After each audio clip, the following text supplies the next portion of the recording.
João então vai ser preso e vai ser colocado num cárcere para pessoas que eram consideradas grandes terroristas, pessoas que matavam em larga escala, só que João está dando vida em larga escala, e isso, para quem está em cima, fornece o mesmo nível de perigo. Então pegam agora João e detêm ele na ilha de Patmos. A ilha de Patmos é muito pequena, é extremamente pequena. Vamos lá, eu disse que ela é muito. E sabe qual é o significado de Patmos? Patmos, traduzido para nós aqui no português, significa exatamente isso aqui, ó, mortal. Então deixa eu te perguntar, o que significa Patmos? Mortal. Obviamente, a reprodução, a intenção do seu nome naquela região é para deixar claro que todos aqueles que vão para lá não voltam mais. A intenção do nome Patmos para a prisão, para a ilha, para a cadeia, é deixar claro que uma vez entrando em Patmos, de lá você não sai mais. Lá eles vão provar que não importa quem você matou ou quem você fez viver, não importa se você usou ou se você foi usado, não importa se você foi um imperador grande ou um servo da plebe, lá eles deixam claro que é um lugar de mortal. Lá você vai provar do sangue, lá você vai provar da carne, lá você será humilhado, afrontado, dizimado, até lembrar que você não é nada. Essa é a motivação do nome. Só que isso assusta os criminosos, mas eu não vejo João apavorado. Porque se você olhar o discurso que eu falei, que Patmos prega, no Evangelho, a gente já chega lá treinado. Viu o que eu disse? Não importa quem você matou, não importa se você usou ou se você foi usado. Patmos vai te provar que você é Um bom crente nem chega em Patmos. Ele já vive Patmos. Se tu conheces um crente cheio do Espírito Santo, saiba, ele pode estar lindo na foto do Instagram. Em casa, ele tem momentos de humilhação. E não é com ninguém da família, não, é com ele mesmo. Coisas que ele disse, coisas que ele passou, conflitos pessoais. Crente que trabalha na obra não tem tempo para ter problema com os outros. O problema dele é tudo dele, os conflitos dele é tudo dele, as atribulações dele é tudo dele. Ele mesmo se atribula, ele mesmo se desatribula, ele mesmo... É Patmos. É Patmos. Você pode cantar muito, pode pregar muito, o cara parece um gigante, você diz, saqueou o inferno. Daqui a pouco ele chega em casa, está tudo conflitado, o marido pergunta para a esposa o que houve, a esposa pergunta para o marido o que houve, ele diz, Deus não está falando comigo, aí ele lembra da miséria humana, daqui a pouco ele desce, alguém diz, mas é tão poderoso, é cheio de unção, mas mora em Patmos. E quando você mora em Patmos, oh meu Deus... Como assim, Camila? Quando você conhece sua carnalidade, quando você conhece sua mortalidade, quando você conhece a sua miséria, toda circunstância que o mundo quiser trazer para te castigar, vai apenas aprimorar teu treinamento, porque você não precisa chegar lá para conhecer a sua mortalidade. O cristianismo verdadeiro te mata todo dia, te ressuscita depois a 3 dias. O cristianismo verdadeiro te abate e depois te exalta. O cristianismo verdadeiro vem dele, e o que ele diz é, eu faço a ferida e eu mesmo curo, eu mato e eu faço viver. O contraditório que é viver em Patmos. Aí você diz assim, eu não estou entendendo essa pregação não, porque eu nunca fui preso, então você ainda não viveu o Evangelho.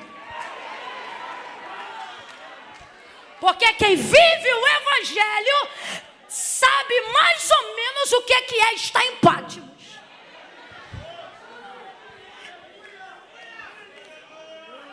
Qual é o Patmos do crente?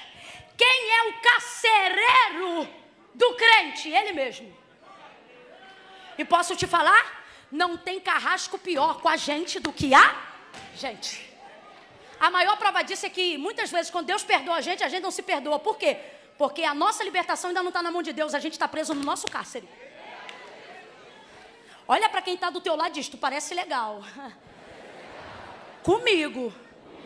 Porque em ti, tu é o pior carcereiro que eu já vi.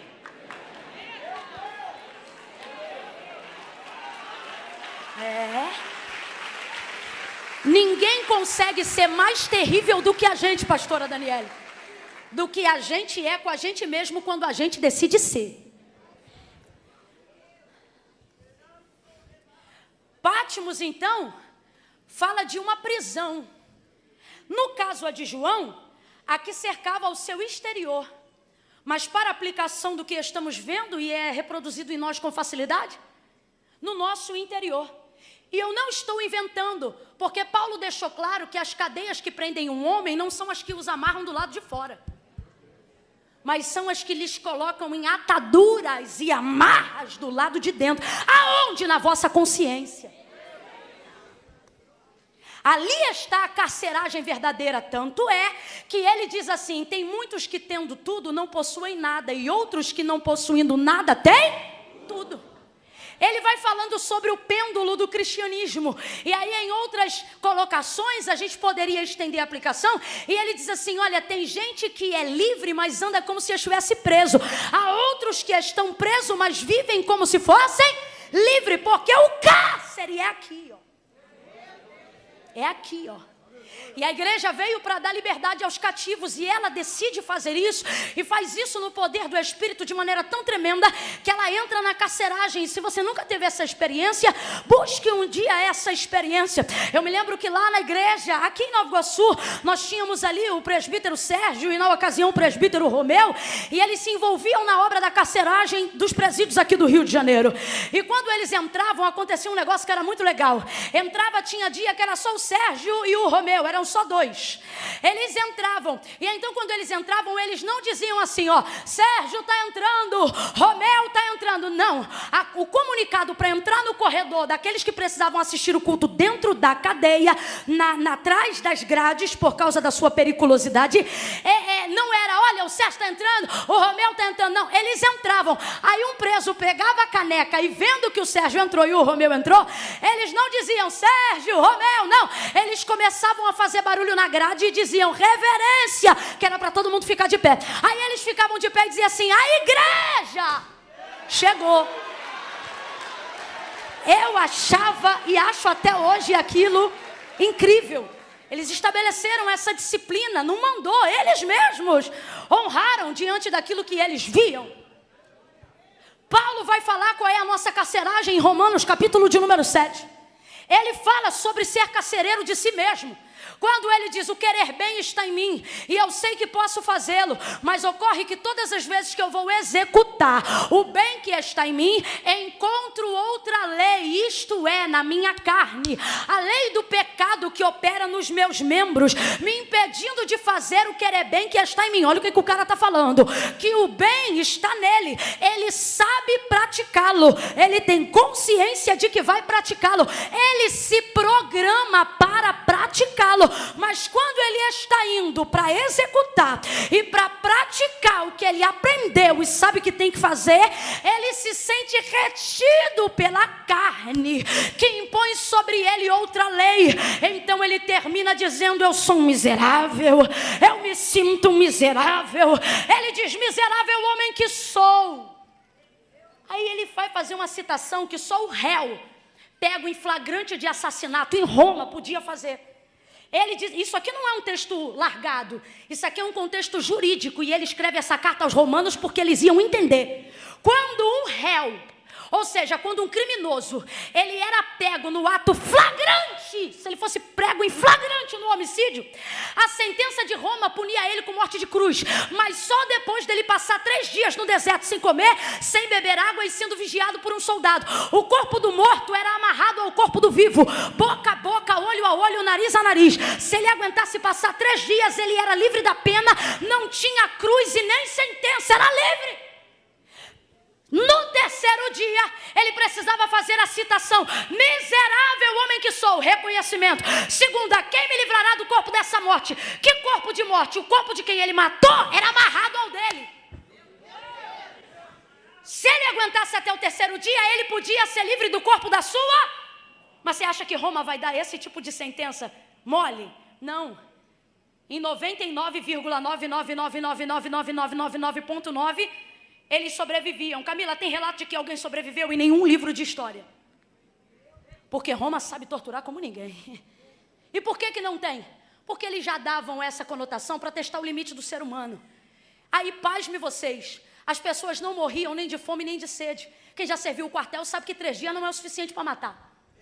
Só que elas morriam, na maioria das vezes, na parte da noite do primeiro dia. Por quê? Porque não era a ausência da água, nem a ausência do pão.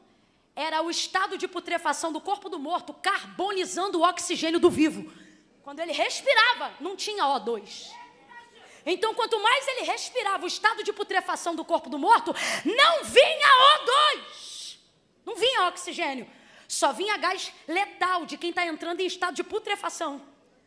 Aí Paulo vai fazer essa citação que é jurídica, quando escreve a carta aos Romanos: miserável homem que sou, quem me livrará do corpo desta morte? Ele está indignado com ele mesmo. Eu acho lindo porque ele não usa ninguém de referência, ele usa ele mesmo. Quando você quer se tornar referência, você não aponta aos outros, você aponta a si mesmo. Você não olha para os outros, você olha para si mesmo. E Paulo vai praticar isso. Então ele diz: ocorre que o bem que está em mim não consigo fazer, mas o mal que eu não quero, esse eu faço. Miserável homem que sou. A citação: quem me livrará do corpo desta morte? Mas Romanos 7 não termina aí. O texto continua. E ele não termina dizendo: quem me livrará do corpo dessa morte? Ele termina dizendo o nome de quem livra.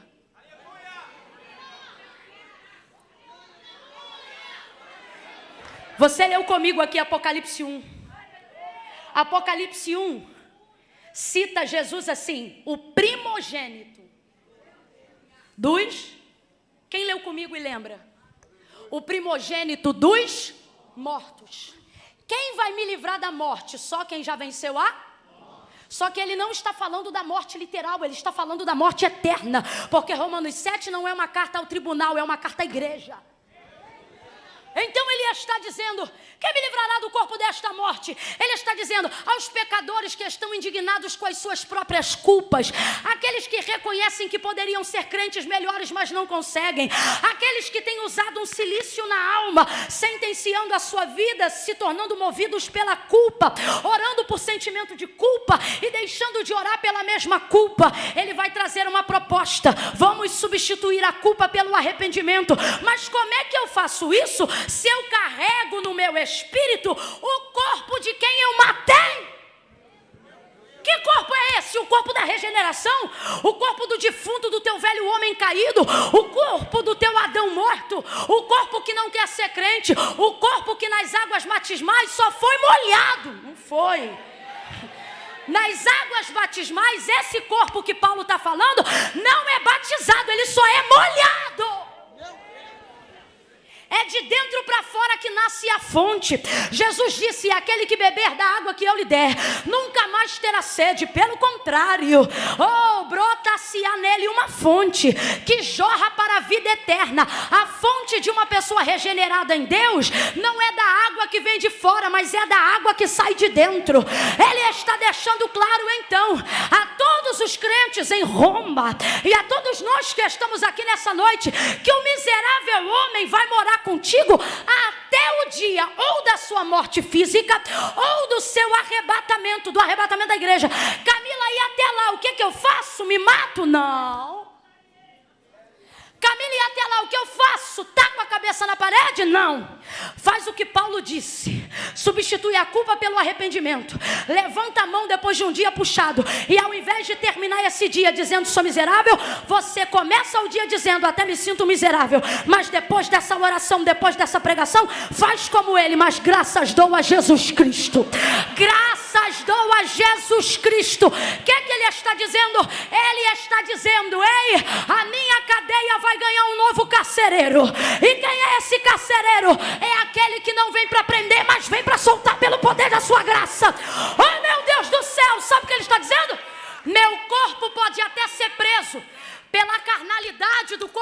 incorruptível que eu carrego, mas a minha mente. Bota a mão na cabeça se tu crê no peso da palavra e diga comigo: a minha mente. Diga: a minha mente não é de escravo, não é de preso. Diga: minha mente. Diga: minha mente. Abre a boca, diga: na minha mente não está em Pátimos, está na Jerusalém celeste. Está livre para influenciar, livre para impactar, livre para orar, livre para manifestar o reino de Deus aonde você pisar. Você está livre para expulsar demônios nesta prisão aonde você está. Quando você se sentir numa prisão no teu corpo, do lado de dentro, houve dias que eu e minha mãe nos sentimos assim, e eu me lembro de entrar no quarto e a minha mãe com a mão na própria cabeça dela, quebrando cadeias da própria alma, e ela dizia: eu repreendo de mim a depressão, a tristeza, a inveja, o espírito de comparação. E eu dizia: mãe, o que você está fazendo? E ela dizia: eu estou usando a autoridade que eu tenho, a unção que eu tenho, para repreender a Pátimos que eu moro. Eu não vou ficar